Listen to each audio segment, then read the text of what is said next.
कोई नोटों के सहारे बैठा है, कोई बोतलों के सहारे बैठा है।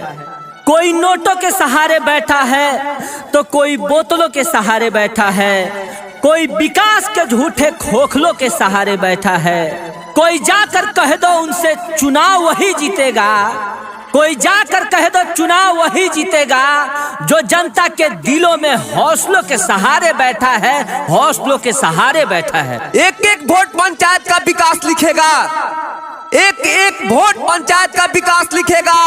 जो हुआ नहीं कभी तो इतिहास लिखेगा। एक बार मौका देना ईमानदार प्रतिनिधि को, एक बार मौका देना ईमानदार प्रतिनिधि को। वो जनता के एक एक पैसे का हिसाब लिखेगा, एक एक पैसे का हिसाब लिखेगा। विकास के नए फूल खिला के देख लो, विकास के नए फूल खिला के देख लो, तरक्की की खुशबू बिखरा के देख लो। बहुत देख लिया अनुभव का झूठा प्रचार, बहुत देख लिया अनुभव का झूठा प्रचार। इस बार युवा आनंद को आजमा के देख लो, इस बार युवा आनंद को आजमा के देख। हर जोर जुल्म के टक्कर में संघर्ष हमारा नारा है।